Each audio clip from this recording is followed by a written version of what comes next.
El pentagrama expresa la dominación del espíritu sobre los elementos de la naturaleza. Con esta sencilla frase sintetiza el venerable maestro Samael en el Matrimonio Perfecto la importancia de la figura geométrica que llamamos pentagrama. Su nombre viene del griego y significa 5 líneas.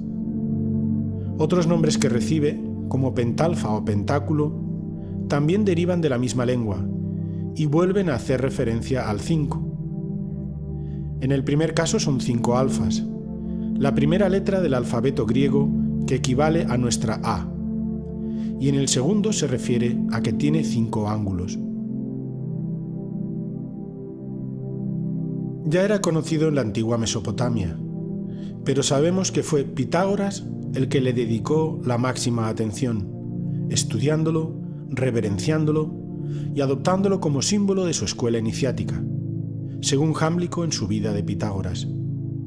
Parece ser que fue la escuela pitagórica, con su estudio exhaustivo, la que descubrió sus bellas propiedades geométricas, científicas y mágicas que entonces no estaban en absoluto diferenciadas.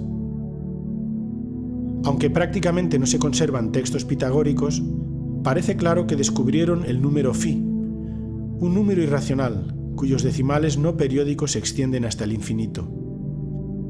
Además, todos los ángulos que existen en el pentagrama son de 36 grados, 5, 72 grados, 10, y 108, 5 interiores y 5 exteriores. Y su suma cabalística nos conduce a un nuevo número de gran importancia, el 9. 3 más 6 igual a 9, 7 más 2 igual a 9 y 1 más 0 más 8 igual a 9. Los pitagóricos establecieron una relación entre la palabra higieia, salud en griego, que al contraerse se puede escribir como higeia, y el pentágono estrellado, situando una letra en cada vértice. Como los miembros de esta escuela se reconocían con este símbolo, es fácil establecer la relación entre mostrar el pentagrama ante una persona y desear salud y bienestar. De hecho, el verbo saludar proviene de la palabra salud. En el pentagrama cualquier segmento está en proporción áurea con el inmediatamente mayor. Es decir, una vez ordenadas las longitudes de los 4 segmentos de mayor a menor, la razón entre cada una de ellas y la siguiente es constante e igual a nuestro número de oro. El número áureo está presente en todos los objetos geométricos regulares en los que haya simetría pentagonal. Esto indica la relación con el número 5, la ley, a la que está sometido todo lo existente. En el interior de un pentagrama se forma un pentágono. Si unimos sus ángulos, obtenemos un nuevo pentagrama, por lo que la figura se puede reproducir hasta el infinito, al igual que la figura principal también se halla inscrita en un pentágono mayor. Nuevamente tenemos aquí la relación de phi con el infinito.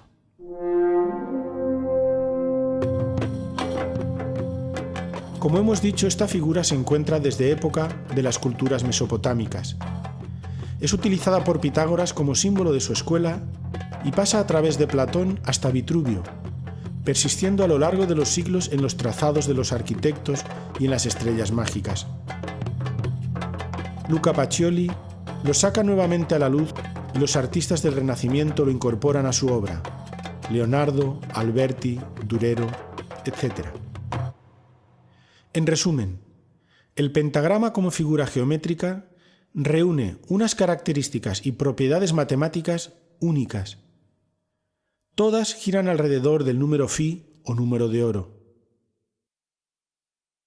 Este número irracional, ya que no puede ser expresado por un número entero, guarda relación con el número 5, la ley divina, y con el círculo, expresión de la perfección de Dios, así como con la espiral, que es el nexo de unión entre los mundos. Indudablemente las octavas del caracol se procesan musicalmente con las notas do, re, mi, fa, sol, la, si, en forma graduativa. Si observamos cuidadosamente una escalera espiraloide, veremos una sucesión de curvas cada vez más altas, en forma tal que van precedidas por las más bajas. Esta formación, esta distribución de las curvas en la forma de cualquier espiral, es suficiente como para comprender que entre octava y octava existen también pausas musicales. A cada una de estas pausas corresponde un descenso abismal.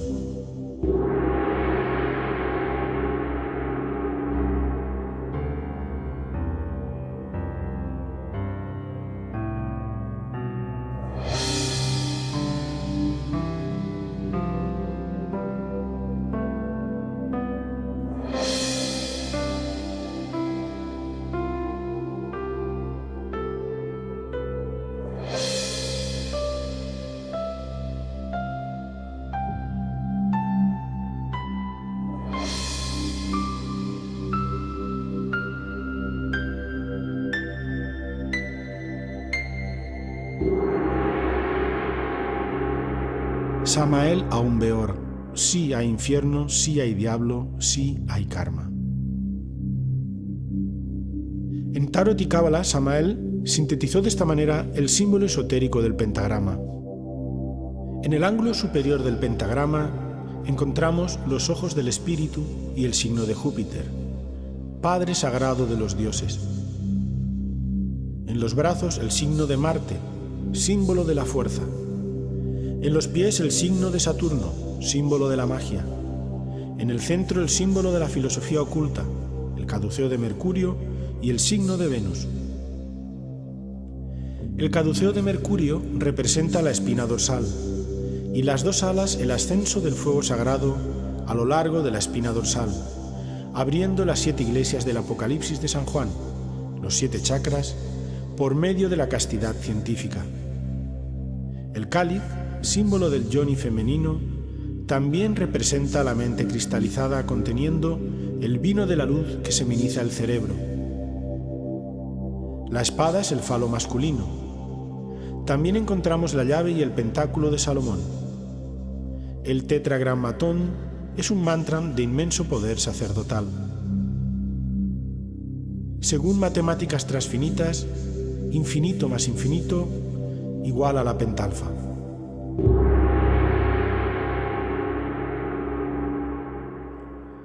Su primera aplicación es la divina proporción, como la llamó Luca Pacioli en el siglo XVI, y consiste en la división de una línea en un punto tal que la distancia total sea a la mayor lo que la mayor es a la menor. Su virtud tiene un efecto estético, pues cuando más se aproxima una forma o un cuerpo a esta proporción, más bello y perfecto nos parece. Todas las criaturas de la naturaleza tienden a desarrollarse cumpliendo esta proporción.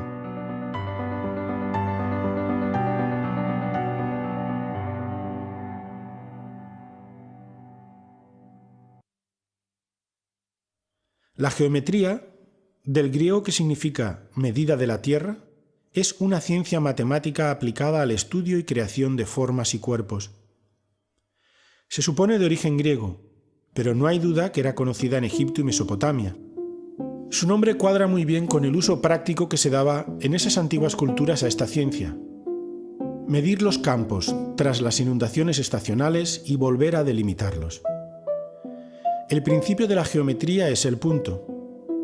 A partir de aquí, con regla, el instrumento de la rectitud, y compás, el instrumento de la perfección circular, se crea el universo geométrico, como Dios hizo con toda la creación. Del punto nace la recta, y con 3 de ellas tenemos el triángulo, con 4 el cuadrado y con 5 el pentágono. En términos aritméticos, si el punto es el 0 y la recta el 1, observemos cómo es imposible crear la más simple de las figuras, el triángulo, con solo 2 líneas. Esta es la más simple demostración del misterio de la creación, que requiere de la concurrencia de 3 elementos o fuerzas para su existencia. La forma de crear un rectángulo con phi consiste en apoyar un compás en la mitad de un cuadrado perfecto y extender su otra punta hasta su ángulo inferior. Haciendo girar el compás, nos dará el punto hasta donde se debe extender el rectángulo para que resulte áureo. Mediante este sencillo procedimiento, podemos entender que Phi relaciona el círculo, la perfección divina, con el cuadrado y el rectángulo, ambas formas ligadas al 4, el mundo manifestado. En el mismo triángulo-rectángulo tenemos implícito el valor de Phi, la armonía oculta que anima a todas las cosas existentes hacia la belleza y la verdad divinas.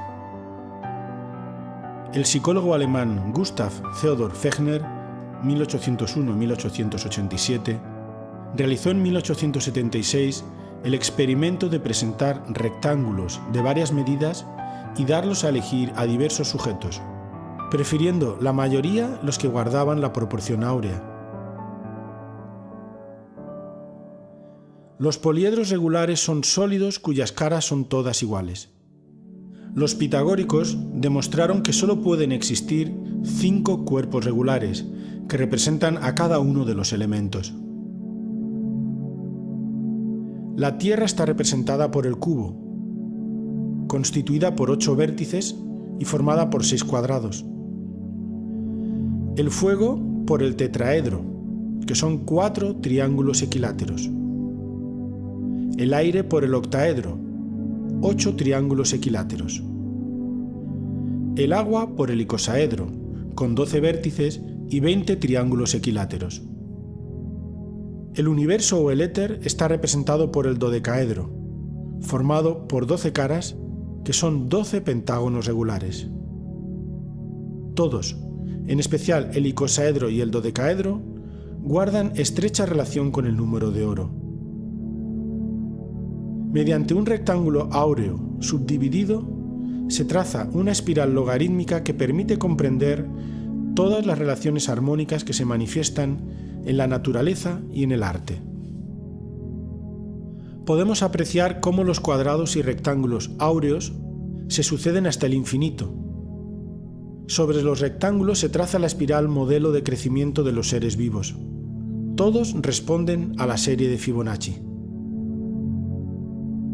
Cuando a un círculo le aplicamos la proporción áurea en un extremo, tenemos un nuevo perfecto. Y si lo hacemos en los dos extremos, conseguimos una elipse perfecta, con el aspecto típico de una galaxia. Otra maravillosa propiedad de esta proporción es que si colocamos dos rectángulos áureos transversalmente, el vértice central queda alineado de esta forma.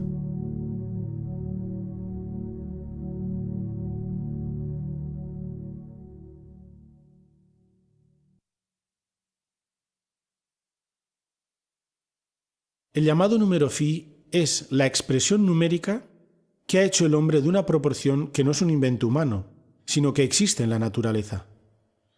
Las criaturas en su crecimiento se aproximan a la perfección matemática. La espiral logarítmica determinada por los rectángulos áureos autorreproduciéndose marca el crecimiento de muchos frutos y flores y también conchas. Los ejemplos que se citan a continuación no son más que casos que se han investigado científicamente. Los cristales de pirita, aunque no es la forma principal de cristalización de los cuerpos. La filotaxia. Esta ciencia estudia la distribución de las ramas y hojas en forma helicoidal a lo largo del tallo, que siguen una espiral áurea, lo que además permite aprovechar al máximo la insolación. Por ejemplo, lo vemos también en el grueso de las ramas principal y secundaria respecto al tronco y en la distribución de las nervaduras de las hojas. La espiral de crecimiento de las piñas siempre combina igualmente espirales en sentidos opuestos de número secuencial de Fibonacci. En la mayoría de las flores vemos que existe la ley de Ludwig. Por ejemplo, la espiral del diseño de la flor del girasol, con 21 y 34 espirales en sentidos opuestos, ambos números de la sucesión de Fibonacci.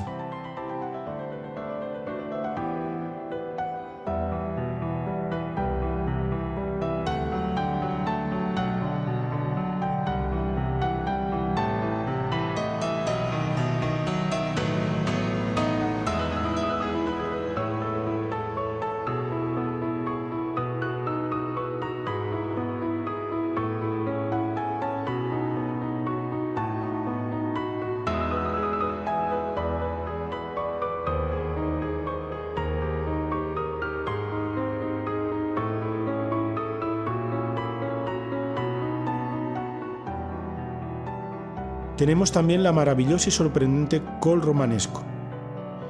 En la humildad de esta verdura se expresa la magia matemática de los fractales. En palabras sencillas, los fractales son formas en las que las partes y la totalidad son iguales entre sí. Las espirales de crecimiento nuevamente son números de la sucesión de Fibonacci. Las estrellas de mar. Al estudiar el movimiento de las abejas cuando se desplazan en un panal, se ha comprobado que corresponden con números de la sucesión de Fibonacci. Asimismo, la cantidad de abejas macho y hembra de un panal responde a la proporción áurea. Los tres tipos de espiral de los caracoles. La más espectacular quizás sea la concha del Nautilus, cada una de cuyas espirales es 1,618 veces más grande que la espiral precedente. Los pájaros. El diseño de la forma de sus colores.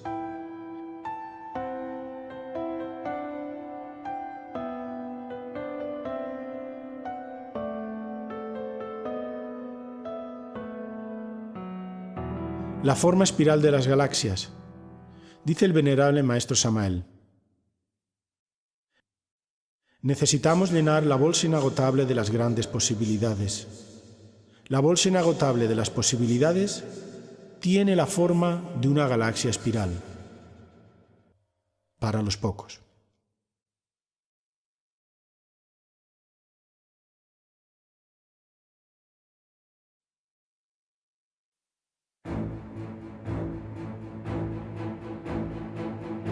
El pentagrama representa al hombre completo, escribe el venerable maestro Samael en el Matrimonio Perfecto. Según los filósofos griegos Heráclito y Protágoras, el hombre es la medida de todas las cosas. Estudios anatómicos y artísticos demuestran sin lugar a dudas que el canon ideal de la belleza es Φ. Cuanto más se aproxime un rostro o un cuerpo al número de oro, más bello nos parecerá.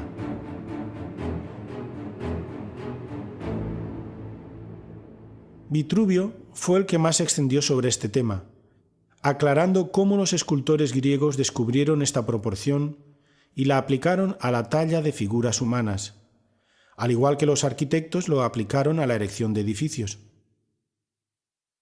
El hombre de Vitruvio, de Leonardo, recibe este nombre porque el artista italiano lo reprodujo genialmente según las instrucciones del arquitecto romano.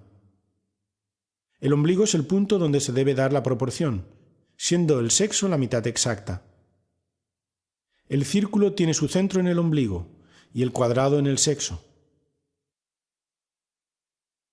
De hecho, todas las proporciones de las partes principales del hombre obedecen a la proporción áurea.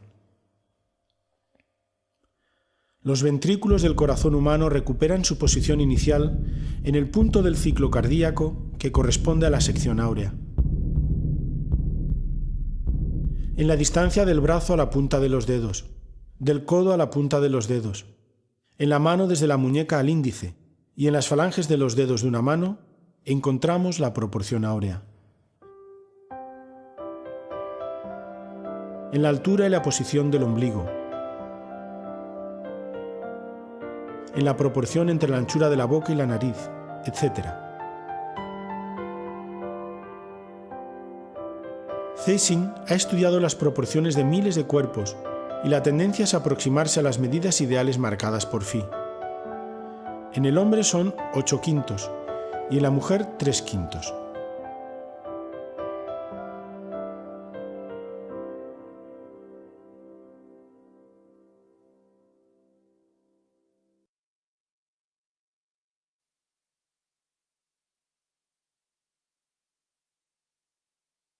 Como dijimos anteriormente, la primera escuela que sacó a la luz estos secretos matemáticos fue la de Pitágoras de Samos, en el siglo V a.C. Si bien se guardó de explicar públicamente la relación de las matemáticas sagradas con el desarrollo espiritual, pues era una escuela iniciática, es posible rastrear en el devenir de la historia de Occidente la presencia de estos conocimientos a través de dos vías: la teórica o literaria, los escritos de filósofos, matemáticos y artistas, y la artística, sobre todo la arquitectura y en menor medida la escultura y la pintura.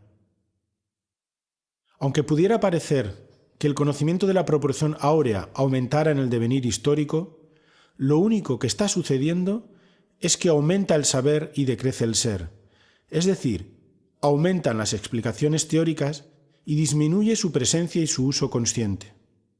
Esto guarda estrecha relación con el alejamiento progresivo de la humanidad de lo divino, de la fuerza que puso en marcha el universo y creó al hombre.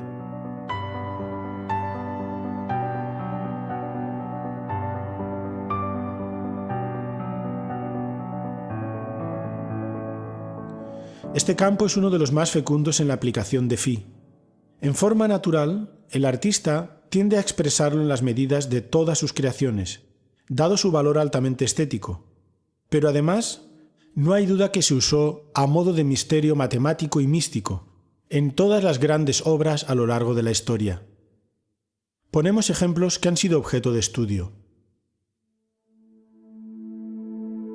En la era mesopotámica, estamos hablando del año 7000 al 3200 a.C., en las tablillas de arcilla sumerias se encuentran grabados pentáculos. La puerta de la muralla de Bagdad responde también en sus diseños a la divina proporción.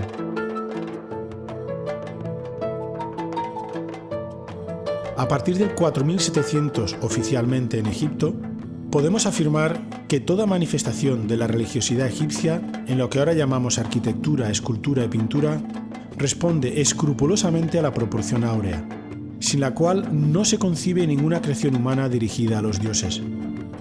Podríamos poner como ejemplo la planta de cualquier templo del antiguo Egipto, Abidos, Edfu, Dendera, etc. El ejemplo quizá más conocido es la Gran Pirámide. En ella el cociente de la altura de cualquiera de los triángulos que la conforma y su lado es 2 phi.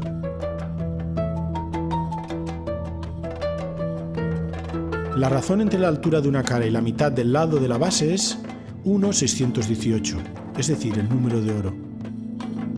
Pero no acaban aquí las sorpresas. El cociente entre el área total y el área lateral de la pirámide es también el número de oro.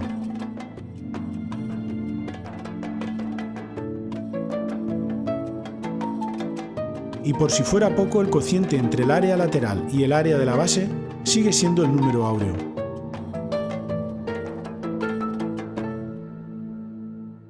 Pitágoras, 582-500 a.C.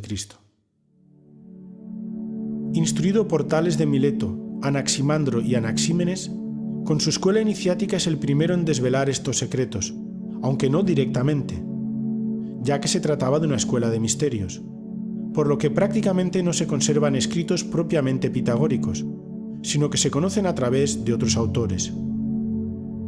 Sin duda, su conocimiento fue extraído de Egipto, donde fue iniciado en los templos de sabiduría. Los elementos identificativos en los que basaban su conocimiento eran: el dodecaedro. Representa al éter, el quinto elemento o sustancia generatriz presente en todo y base de los otros 4 elementos: tierra, agua, aire y fuego. La llamada tetractis, los 4 primeros números, base y origen de la naturaleza manifestada.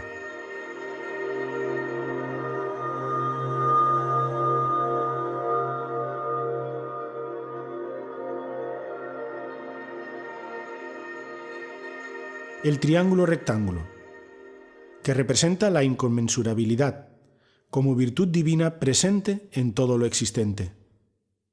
Su demostración es el famoso teorema de Pitágoras. La suma del cuadrado de los catetos es igual al cuadrado de la hipotenusa. El mismo pentagrama usado como símbolo de identificación de la propia escuela pitagórica y también fuente de salud. Según Jámblico en su vida de Pitágoras, la primera esencia era la naturaleza de los números y proporciones que se extiende a través de todas las cosas, de acuerdo con los cuales todo está armónicamente dispuesto y convenientemente ordenado.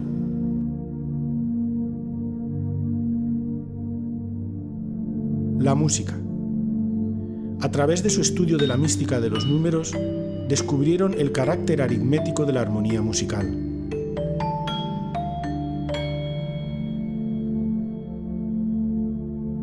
El carácter de la escuela de Pitágoras era rigurosamente científico, a través del estudio de las matemáticas, altamente artístico, por la importancia que le daban a la música, eminentemente filosófico, dado que establecieron un modo de entender al hombre y al universo que marcaba su actitud ante la vida, el modo de vida pitagórico.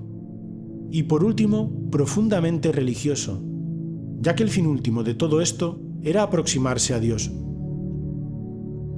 Además, su principal característica es que no era una escuela en el sentido que actualmente tiene, sino una escuela de misterios, es decir, el conocimiento se adquiría en forma iniciática y tenía el sentido de sabiduría sagrada revelada. Se puede afirmar que la mayoría de los teoremas y demostraciones matemáticas sobre geometría que conforman los elementos de Euclides se deben a los pitagóricos.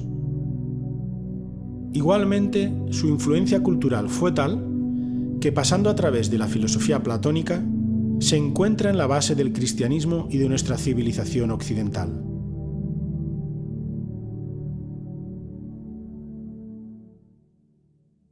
Arte de la antigua Grecia y Roma.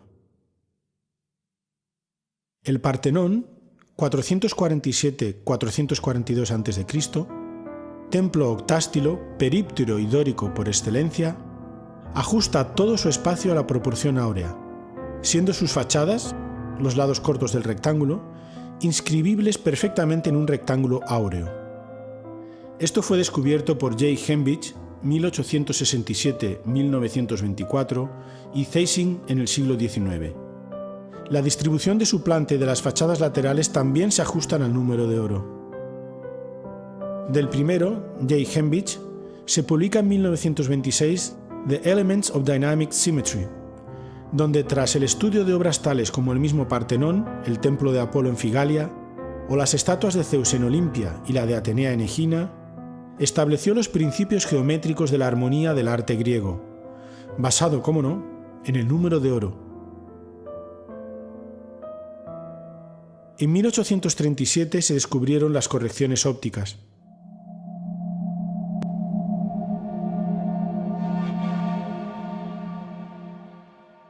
Sabemos que Pericles ordenó su construcción y encargó a Fidias que trabajara como escultor y supervisor de las obras.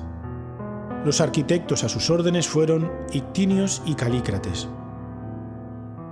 Georgiades ha llegado a estudiar la relación entre la escala musical pitagórica y los intercolumnios del Partenón, y coinciden plenamente. Otros ejemplos son el arco de Septimio Severo, el templo de Ceres en Paestum, y en general todos los grandes templos de orden dórico.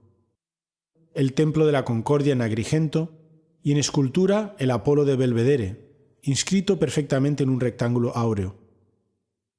Hasta en el campo de la alfarería se ha estudiado este asunto y se ha comprobado que el diseño de las formas de los vasos griegos responde estrictamente a la divina proporción.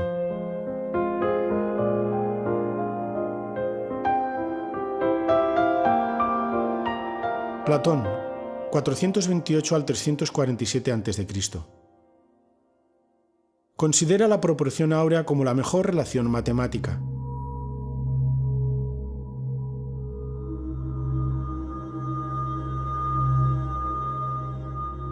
Habla de los 5 cuerpos regulares que tomaron el nombre de sólidos platónicos. El dodecaedro es la combinación de la que Dios se sirvió para trazar el plano del universo, según dice en su Timeo. También dice: es imposible combinar bien 2 cosas sin una tercera. Hace falta una relación entre ellas que las ensamble. La mejor ligazón para estas relaciones es el todo. La suma de las partes como todo es la más perfecta relación de proporciones. Esta es la naturaleza de la relación. La obra del más famoso de los filósofos griegos es tan vasta que nos limitaremos en este estudio a recordar la frase que rezaba en el dintel de la Academia de Platón: no pase quien no sepa geometría.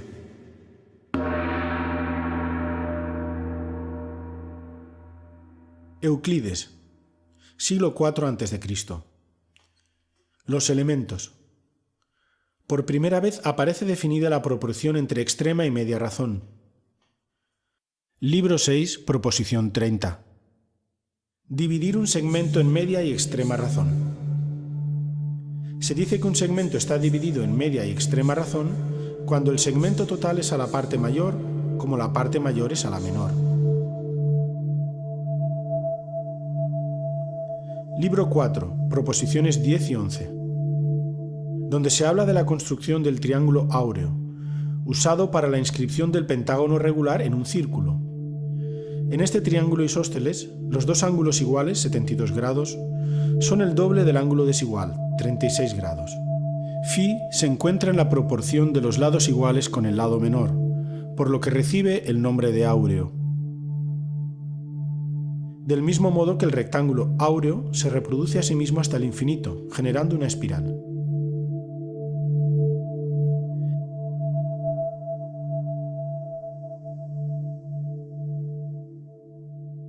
Vitruvio, 85-26 a.C.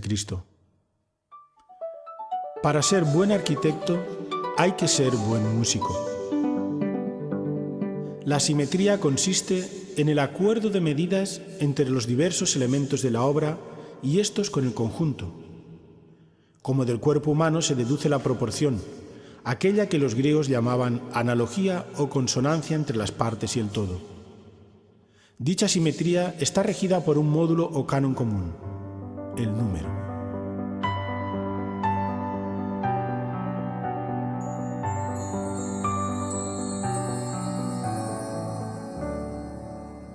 Leonardo de Pisa, Fibonacci, 1170-1250.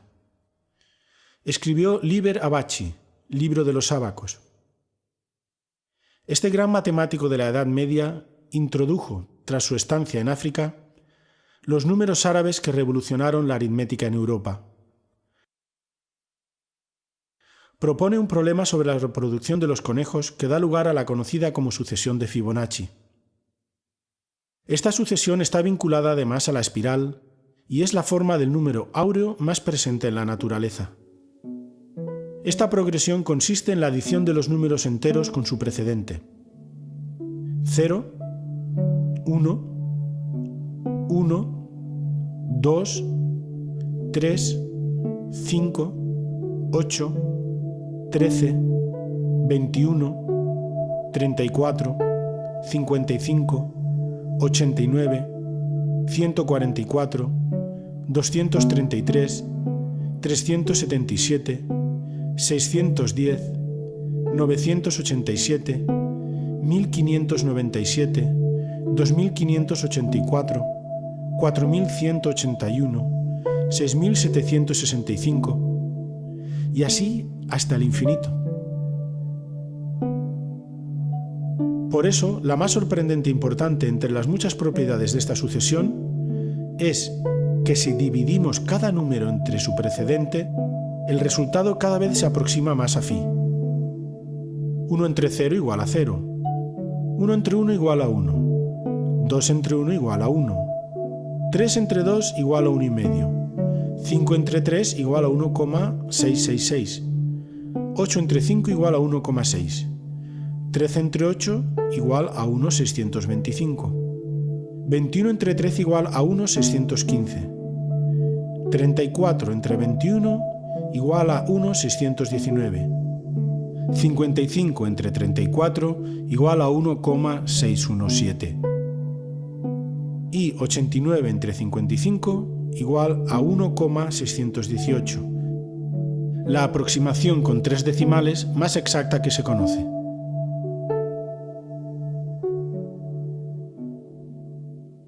En la Edad Media, entre los siglos XI y XIV, tenemos como ejemplo máximo la Alhambra de Granada. En sus paredes se inscribe el lema de Ibn Samrak: «Sabrás mi ser si mi hermosura miras». Esa hermosura proviene de su prodigiosa geometría, ya que los sabios árabes sabían que el paraíso estaba relacionado con la belleza de la perfección geométrica dirigida hacia Dios. La Alhambra es una de las más bellas expresiones de la geometría que el hombre ha construido. Si vamos adentrándonos en sus secretos geométricos, la admiración y veneración a lo divino se acrecienta, pues la Alhambra cumple con rigor los preceptos áureos. El segmento total es a la parte mayor, como la parte mayor a la menor.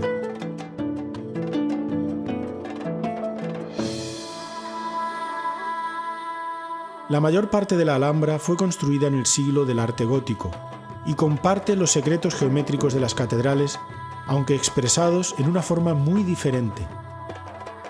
Es la manifestación arquitectónica única e irrepetible de la Casa de Nasr.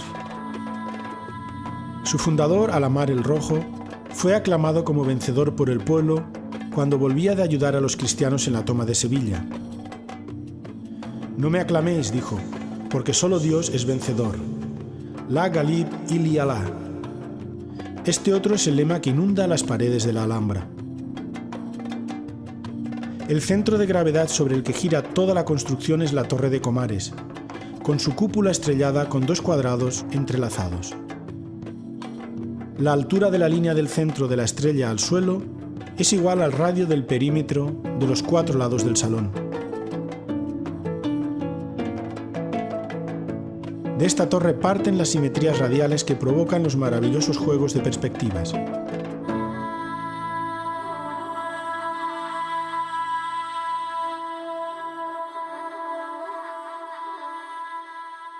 Del prerrománico, románico y gótico, podemos decir que las cofradías de artesanos y constructores de catedrales transmitieron los secretos iniciáticos de la mística pitagórica y los plasmaron en los edificios que construían.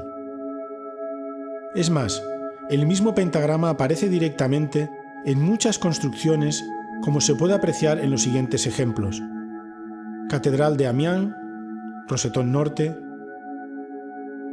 la iglesia de Santa María de Lemgo, Alemania, la iglesia de San Juan de Castrojeriz, España, ermita de San Bartolomé en el cañón del río Lobos, Ucero, Soria, Rosetón Mudéjar en Calatayud, etc. Es fácil también encontrarlos en las marcas de picapedreros de casi todas las épocas. Se puede afirmar que prácticamente toda la arquitectura religiosa medieval, especialmente las catedrales góticas, observan fielmente la proporción áurea, como si los constructores consideraran imposible construir sin semejante principio matemático. Curiosamente, no se conserva ningún escrito de esta época sobre la aplicación de las matemáticas sagradas a la erección de edificios.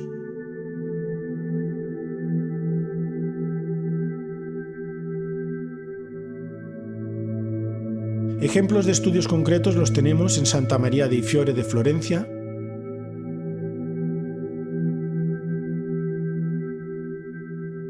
la fachada de Santa María Novella,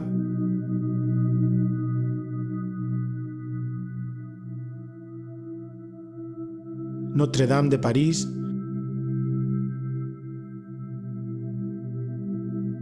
la Catedral de Colonia,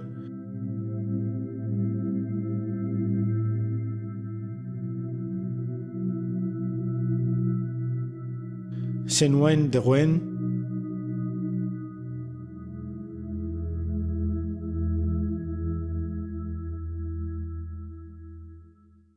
Leon Battista Alberti, 1404-1472. Arquitecto y una de las figuras más importantes del Renacimiento, define la belleza como una armonía de todas las partes en cualquiera que sea el objeto en que aparezca, ajustadas de tal manera y en proporción y conexión tales que nada puede ser añadido, separado o modificado más que para empeorar. Alberti también establece su analogía musical en De Re a Edificatoria. Los números por medio de los cuales el acorde de sonidos afecta a nuestros oídos con placer deben de ser los mismos que agraden a nuestra vista y nuestro pensamiento. Por tanto, todas nuestras reglas para determinar las proporciones debemos obtenerlas de los músicos, que son los grandes maestros de esta clase de números.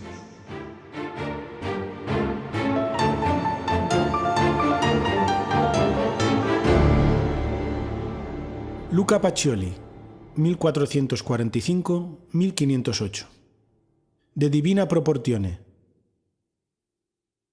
Aquí recoge el neopitagorismo y el neoplatonismo de la antigüedad, en clara relación con el Timeo de Platón, al que cita en repetidas ocasiones, con todas sus implicaciones matemáticas, religiosas, místicas, filosóficas y artísticas.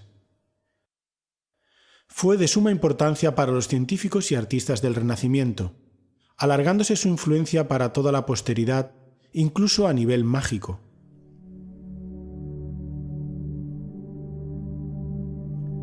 El nombre de Divina Proporción es usado por primera vez y coloca a la razón áurea como el principio divino universal de la belleza, el cual debe ser usado para cualquier obra que el hombre emprenda en cualquier terreno, especialmente el artístico.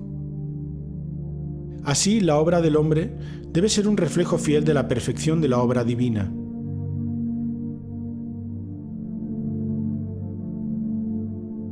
En el capítulo 2 de la Divina Proporción, Luca Pacioli escribe: Omnia consistum in numero, pondere et mensura. Es decir, que todo aquello que se encuentra distribuido por el universo inferior y superior se reduce necesariamente a número, peso y medida. En el capítulo 5, el monje franciscano explica por qué esta proporción matemática merece el nombre de divina. 1. Es una sola y no más, y dicha unidad es el supremo epíteto de Dios mismo. 2. La divina proporción se corresponde con la Santísima Trinidad. Así como in divinis hay una misma sustancia entre tres personas, de igual modo una misma proporción se encontrará siempre entre tres términos. 3. Así como Dios es indefinible, también la divina proporción no puede nunca determinarse con un número inteligible.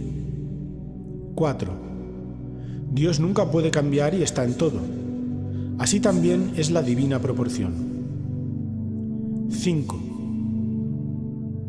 Así como Dios confiere el ser a la virtud celeste, llamada quinta esencia, y mediante ella a los otros cuerpos simples, es decir, a los cuatro elementos, tierra, aire, agua y fuego, que tienen su forma propia, cubo, icosaedro, octaedro, tetraedro, nuestra Santísima Proporción confiere el ser formal, según el antiguo Platón en su Timeo, al cielo mismo, atribuyéndole la figura del dodecaedro.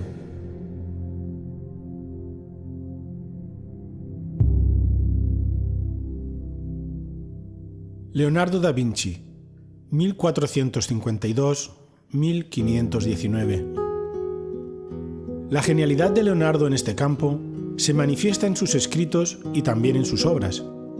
Explicó teóricamente nuestra proporción y también la aplicó en la práctica en toda su obra.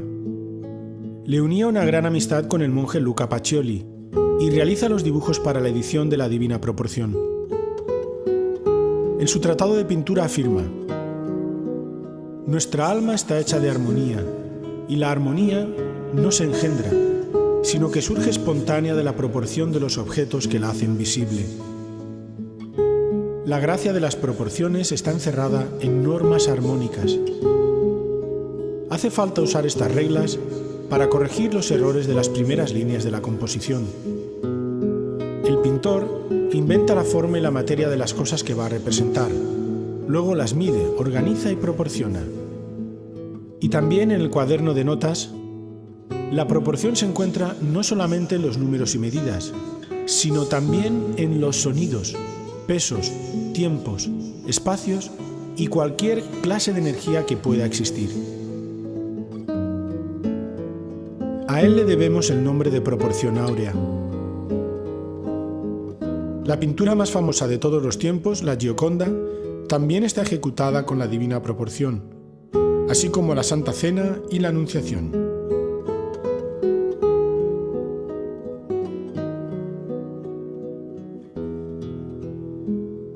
Albrecht Dürer, o Alberto Durero, en 1525, escribe la instrucción sobre la medida con regla y compás de figuras planas y sólidos.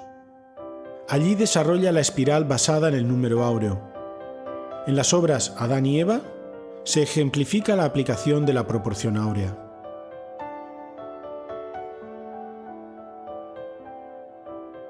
A pesar de los numerosos ejemplos, su uso no estuvo generalizado, sino más bien restringido a unos pocos maestros. Se ha comprobado su presencia en la fachada del Colegio de San Ildefonso en Alcalá de Henares, 1537-1553, del arquitecto Rodrigo Gil de Ontañón. Con Miguel Ángel, la Creación y el David, por citar algunos ejemplos.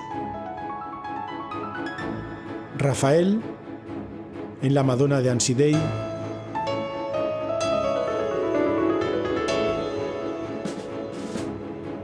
En el Bautismo de Cristo de Piero de la Francesca. En la Primavera de Botticelli. En el Greco, con el entierro del conde de Orgaz.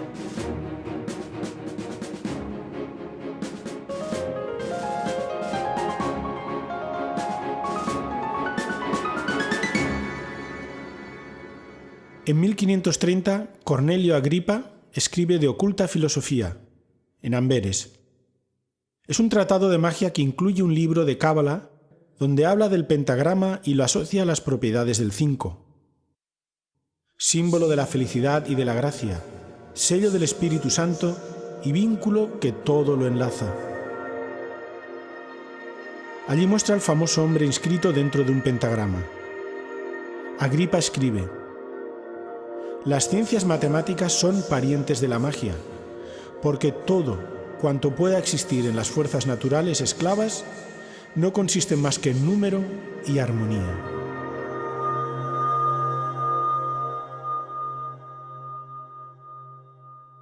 Paracelso, 1493-1541.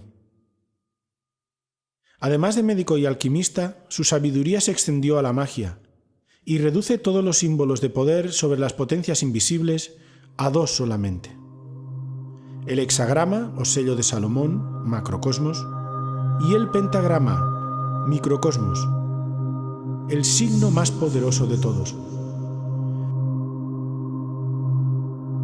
De nuevo vincula la salud al pentagrama, símbolo perfecto de armonía, cuyo desequilibrio genera la enfermedad.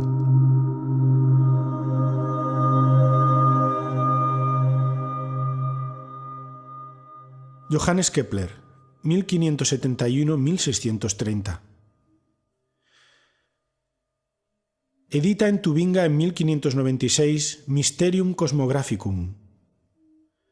Es el descubridor de la proporción matemática de las órbitas de los planetas, entre otras cosas, y escribe: la geometría tiene dos grandes tesoros. Uno es el teorema de Pitágoras y el otro es la sección áurea. Si el primero es una joya de oro, el segundo viene a ser una piedra preciosa. El maestro Samael escribe en 1959 en Nociones fundamentales de endocrinología y criminología: el mundo de las intuiciones es el mundo de las matemáticas. El estudiante que quiera elevarse al mundo de la intuición debe ser matemático o por lo menos siquiera tener nociones de aritmética. Las fórmulas matemáticas confieren el conocimiento intuitivo. El estudiante se debe concentrar en una fórmula matemática y meditar profundamente en ella. Después vaciar la mente y ponerla en blanco. Luego aguardar que el ser interno nos enseñe el concepto de contenido encerrado en la fórmula matemática. Por ejemplo, antes de que Kepler enunciase públicamente su famoso principio de que los cuadrados de los tiempos de las revoluciones de los planetas alrededor del Sol son entre sí como los cubos de sus distancias, ya la fórmula existía, estaba contenida en el sistema solar, aun cuando los sabios no la conocían. El estudiante puede concentrarse mentalmente en esta fórmula, vaciar la mente, adormecerse con mente en blanco y aguardar que su propio ser interno le revele todos los secretos maravillosos contenidos en la fórmula de Kepler. La fórmula de Newton acerca de la gravitación universal también puede servir para ejercitarnos en la iniciación. Esta fórmula es la siguiente. Los cuerpos se atraen entre sí en razón directa de sus masas y en razón inversa del cuadrado de sus distancias.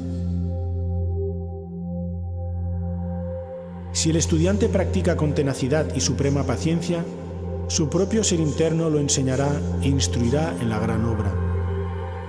Entonces estudiará a los pies del maestro, se elevará al conocimiento intuitivo.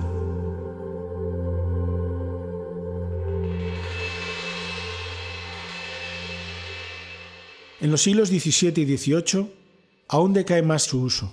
A pesar de ello subsisten algunos ejemplos. Palladio y toda su arquitectura. Los pastores de la Arcadia de Nicolas Poussin.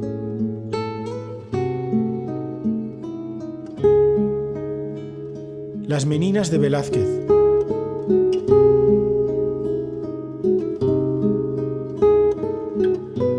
Saturno devorando a sus hijos de Goya. Los edificios de la Plaza Vendôme de París.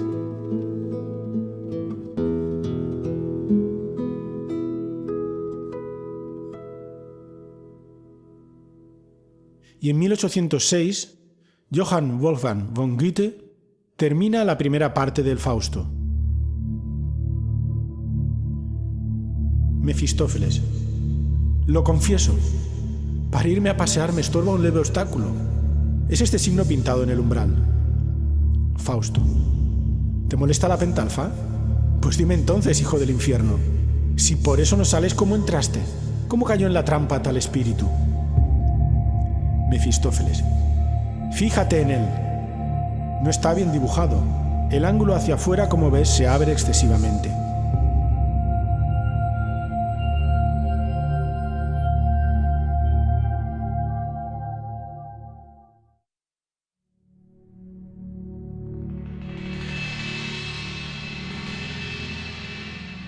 El pentagrama es el signo del Verbo hecho carne, dice el venerable maestro Samael.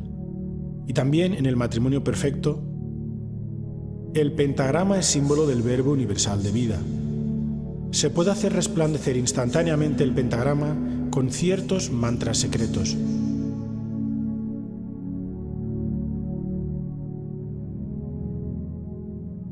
En los Upanishadas Gopalatapani y Krishna hemos hallado el mantra que tiene el poder para formar instantáneamente, en el plano astral, la terrible estrella flamígera, ante la cual huyen aterrorizados los demonios.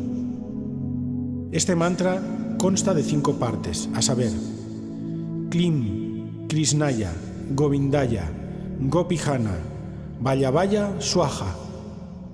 Al vocalizar este mantra, se forma instantáneamente la estrella flamígera ante la cual huyen aterrorizados los tenebrosos del arcano 18. El verbo cristaliza siempre en líneas geométricas. Esto está demostrado con la cinta magnetofónica. El discurso queda grabado en la cinta. Cada letra cristaliza en figuras geométricas. Basta después hacer vibrar la cinta en la máquina grabadora para que se remita el discurso. Dios geometriza. La palabra toma figuras geométricas. Estos mantras citados por nosotros tienen el poder de formar instantáneamente en los mundos suprasensibles la estrella flamígera. Dicha estrella es un vehículo de fuerza crística. Dicha estrella representa el Verbo.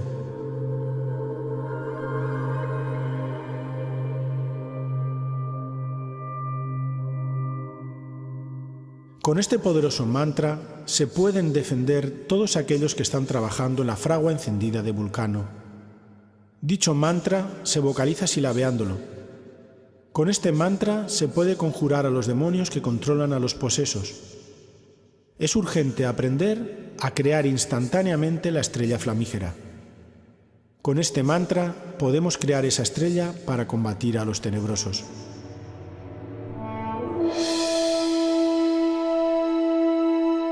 La palabra música es de origen griego y hace referencia a las musas.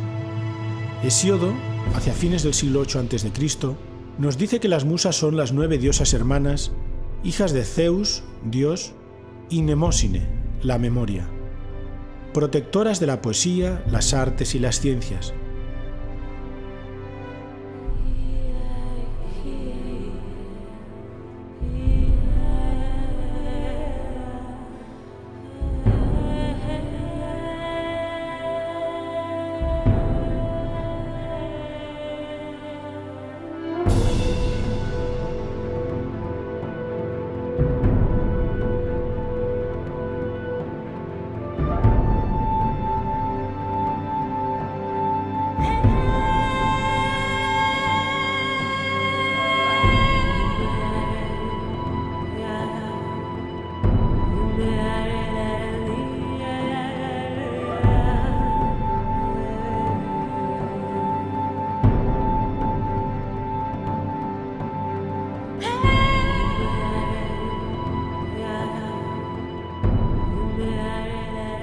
Como podemos observar, el concepto de música era más amplio originalmente y estaba muy unido a la poesía, la danza, el teatro e incluso a la astronomía.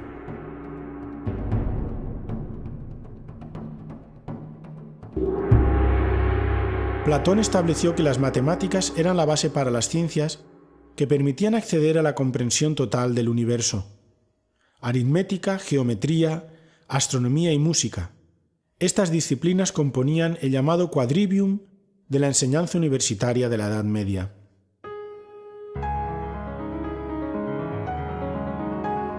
Partiendo de la base de que el sonido es una onda que se transmite en proporción logarítmica, podremos entender la naturaleza matemática de la vibración de todo cuanto existe.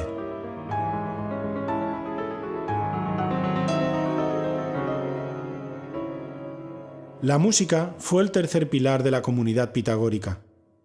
La armonía musical, cuyo descubrimiento se les atribuye, es, al igual que la lógica matemática, la manifestación del orden divino en el universo.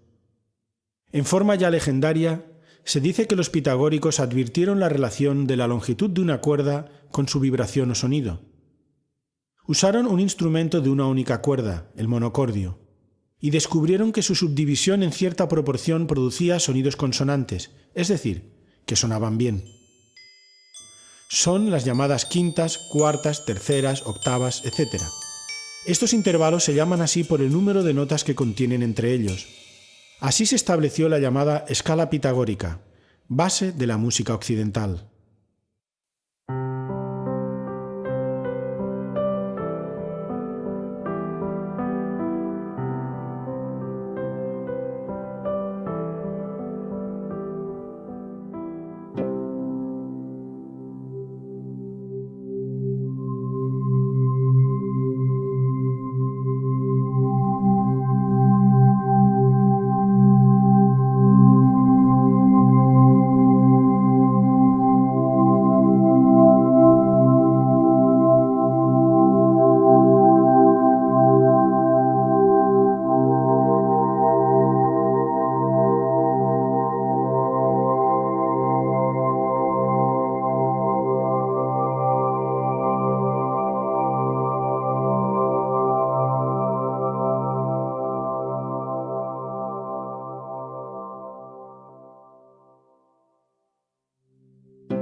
Así que la música fue, pues, la puerta emocional a través de la cual se penetró en el misterio de los números.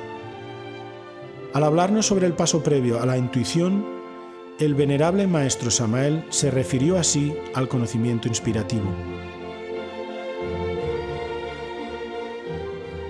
El discípulo que quiere llegar al conocimiento inspirado debe concentrarse profundamente en la música.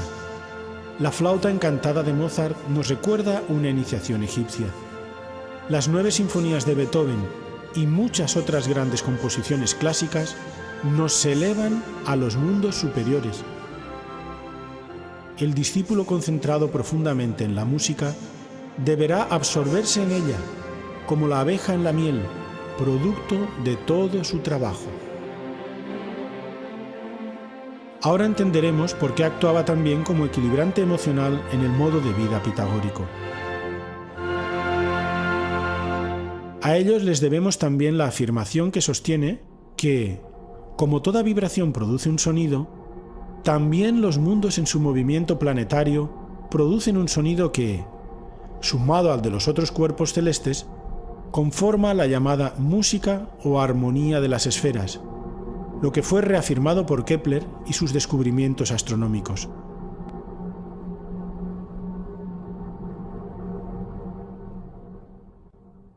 Se puede afirmar que la música occidental se basa en las relaciones numéricas entre las notas 3, mediante, 5, dominante, 8, octava y 13. Las 3 primeras más la tónica forman el acorde perfecto. La nota 13ª de una escala da lugar a la nota inicial de la escala menor de la dicha escala. Todos estos números pertenecen a la sucesión de Fibonacci.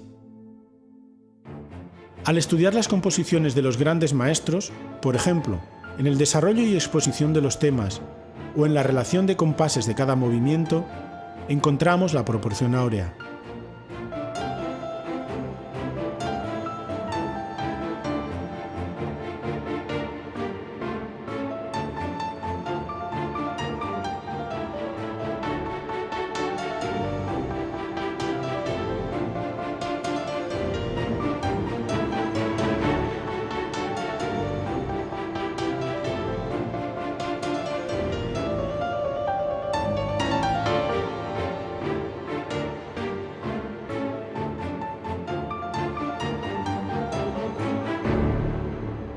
Hemos dejado a propósito la relación del pentagrama esotérico y el número de oro con la música para el final de este estudio, ya que en la ciencia de las vibraciones radica la clave para poder aplicar estos conocimientos sobre nosotros mismos. De acuerdo a la ley del 7, el desarrollo completo de cualquier cosa que se emprende en la vida está sujeto a una corriente de sonido con un principio y un fin que se divide en 7 periodos de desarrollo, llamados notas en la escala musical. Sabemos muy bien que debido a la naturaleza propia de la ley del 7, en una sola escala de desarrollo, compuesta por las notas do, re, mi, fa, sol, la, si, existe un periodo crítico entre la tercera nota, mi, y la cuarta, fa. Cuando precisamente nos encontramos en ese punto crítico de la corriente de desarrollo, la crisis se traduce en adversidades, resistencias, obstáculos, falta de motivación, pérdida de interés, confusión, dudas, etc. Lo que motiva que el esfuerzo entre en un proceso en el que se inicia una línea de desviación de fuerza que normalmente lleva a practicar de forma mecánica, con desgana y desagrado, con prisas y hasta con enojo, concluyendo generalmente en el abandono de la disciplina o del esfuerzo de cualquier trabajo. Para superar esos periodos de crisis solamente existe una solución: desarrollar la capacidad de sostener las notas, es decir, desarrollar la capacidad de sacrificio para mantener el mismo ritmo de trabajo. Los cantantes de ópera saben lo que es, en áreas de gran dificultad, sostener notas de voz sin crear desarmonías, producir los famosos gallos y sin dañar sus cuerdas vocales. Igualmente, En todo esfuerzo que hagamos en la vida, en toda disciplina de trabajo que nos propongamos, en los momentos difíciles, debemos tener la capacidad de sacrificio suficiente para que no se produzca desviación de líneas o roturas de la línea de desarrollo. Debemos ser inteligentes, hacernos más conscientes de lo que hacemos, revalorizar los propósitos de trabajo, tomar conciencia del valor de la práctica. El crecimiento interior se fundamenta en la superación de las dificultades. Es en los momentos críticos donde más podemos aprender a conocernos a sí mismos. Muchas veces tenemos que seguir adelante cambiando algunas cosas, variando las formas para no caer en la mecanicidad. Esto lo sintetiza el venerable Maestro Samael en Para los Pocos. En el biorritmo de la vida todo se expresa basándose en la ley de las octavas. Durante este biorritmo, en mi Fa aparece la primera crisis y en la Si la segunda crisis. La clave de los triunfadores está en superar las crisis basándose en el desarrollo de la capacidad de sostener las notas y en seguir los siguientes 3 pasos: elección, cambio y decisión.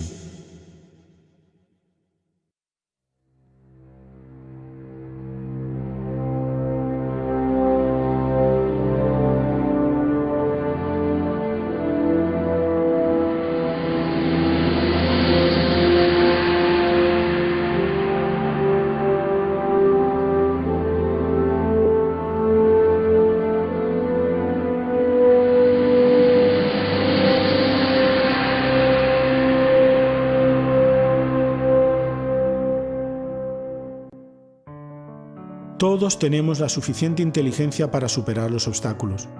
Debemos confiar en nuestro real ser, trabajar para nuestro real ser.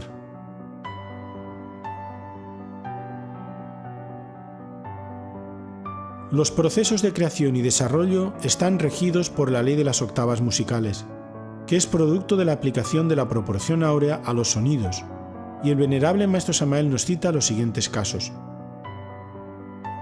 El proceso de transformación de las sustancias que entran al organismo, la transformación de las sustancias groseras en más finas, se encuentra bajo el gobierno de la ley de las octavas musicales.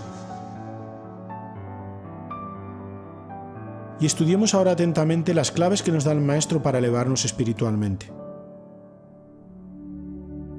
El cuerpo planetario, cuerpo físico, vibra normalmente con las 7 notas de la escala musical: Do, Re, Mi, Fa, Sol, La, Si. Dicha escala puede repetirse en octavas superiores desde el Do hasta el Si. Normalmente los ángeles y Mahatmas viven en una octava superior y por ello son invisibles para los ojos físicos. Empero nosotros podemos elevar la tasa de vibraciones de nuestro cuerpo planetario, cuerpo físico, para pasarlo a la octava superior musical donde viven los ángeles y Mahatmas. Quien quiera elevar la tasa de vibraciones del cuerpo físico para pasarlo a la octava superior, debe utilizar para ello el ayuno, el silencio, la oración, la meditación y el buen incienso. Se hace necesario quemar buen incienso dentro de su recámara y no hablar con nadie durante el ayuno. Se hace necesario concentrarse únicamente en el ángel o maestro con el cual deseamos relacionarnos. Así, se eleva nuestra tasa de vibraciones y pasamos a una octava musical superior. Entonces nosotros subimos y el maestro baja para platicar con nosotros. Así se obtienen las famosas materializaciones de que tanto se habla en la literatura ocultista, teosofista, etcétera, etcétera, etcétera. El Cristo Social, 1964. Nos aclara también la intervención de la ley del 7, que no es más que otro nombre para referirse a los mismos principios en el mantenimiento del universo. La música, el verbo, colocado por el Logos en 7 octavas musicales, sostiene al universo firme en su marcha. Primer orden de mundos, nota Do. Segundo orden de mundos, nota Si. Tercer orden de mundos, nota La. Cuarto orden de mundos, nota sol. Quinto orden de mundos, nota fa. Sexto orden de mundos, nota mi. Séptimo orden de mundos, nota re. Después, todo vuelve al absoluto, con la nota do.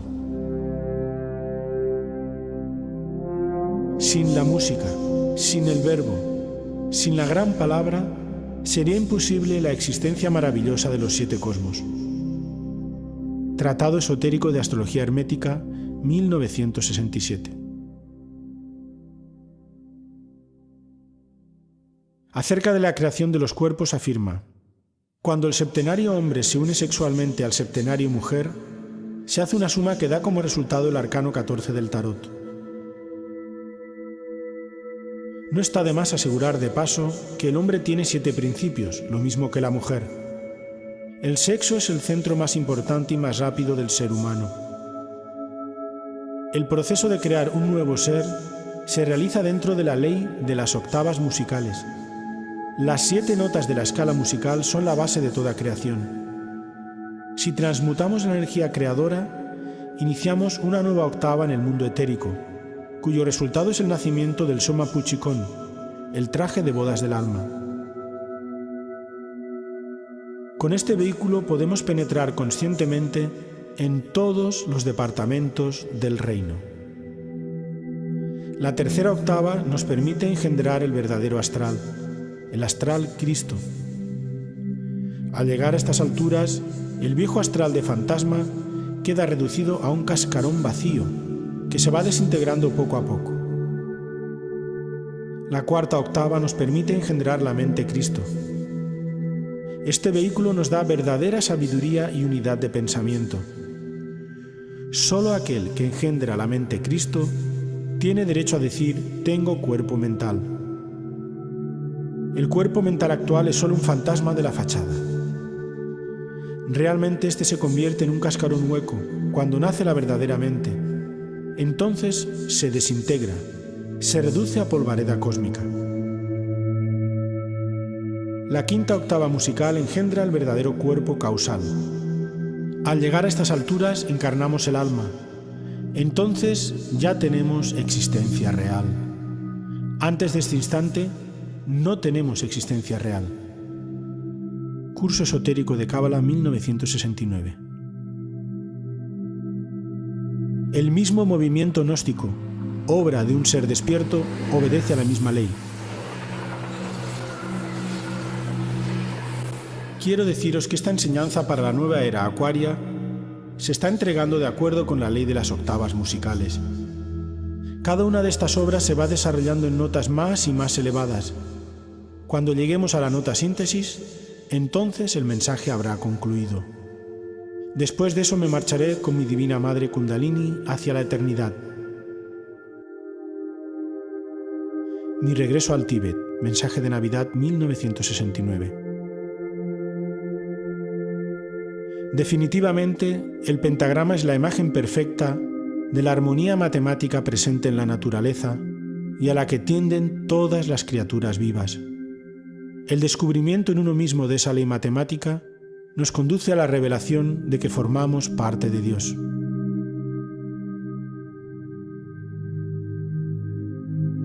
Ven tú, Madre de los 7 centros, que descansas en la armonía de la octava.